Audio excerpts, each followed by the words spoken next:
These are not horror stories. Every single one of these actually happened to real people in real places on completely ordinary days. We're counting down the 5 scariest true animal attacks ever recorded. It's 1996, and Paul Templer is doing what he does every week. He's a safari guide on the Zambezi River in Zimbabwe, leading a group of tourists through the water in kayaks. It's a calm afternoon. The river is quiet. And then the water beneath him explodes. A hippo comes up directly from under his kayak, launching him into the air. When he comes back down, the animal catches him. It closes its mouth around his entire upper body, his head, his shoulders, his arms, and pulls him under. Templer later described the inside of the hippo's mouth as hot, wet, and completely silent. He can feel the jaws beginning to tighten. He is certain he is about to be crushed in half. But hippos need to breathe, and for just a moment, the jaws open as the animal surfaces, and his colleagues drag him out of the water. He lost his left arm. He survived. The hippo had swallowed him to the chest and simply let him go.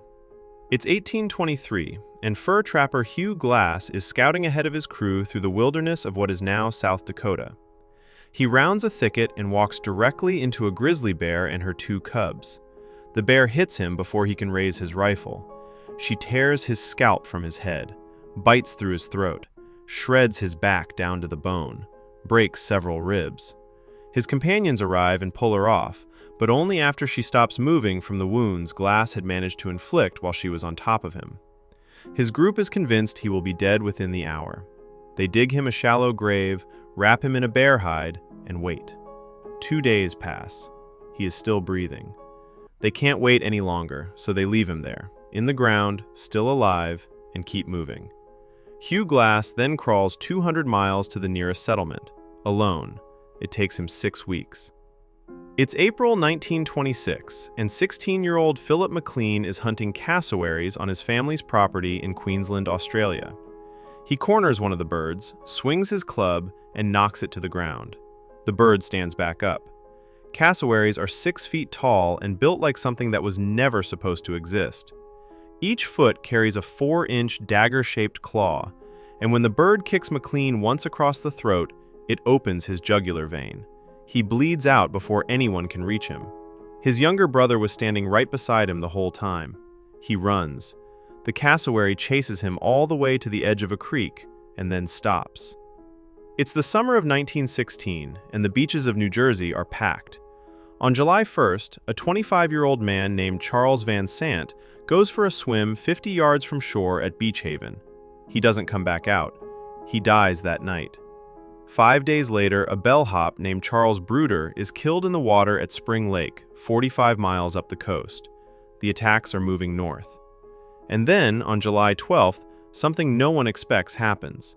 The shark enters Matawan Creek, a narrow freshwater creek 30 miles inland. Within 1 hour, it attacks 3 people in the same creek. 2 of them die.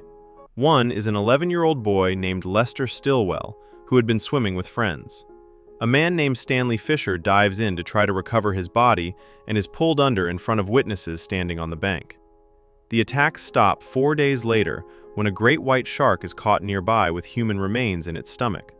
The state of New Jersey had been under siege for 12 days. These attacks directly inspired the writing of Jaws. It's August 2011, and a group of teenage students from Britain are camping in Svalbard, Norway, an Arctic island 800 miles from the North Pole.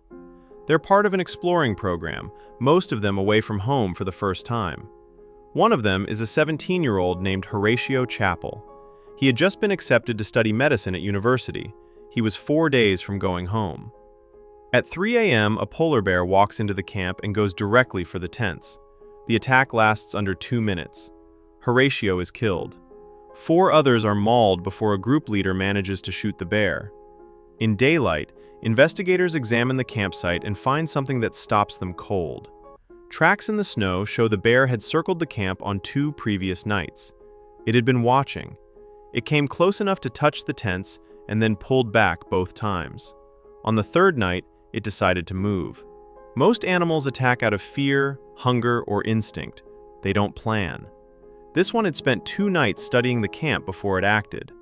Polar bears don't stalk to defend themselves. They stalk because they are hunting. 5 real people.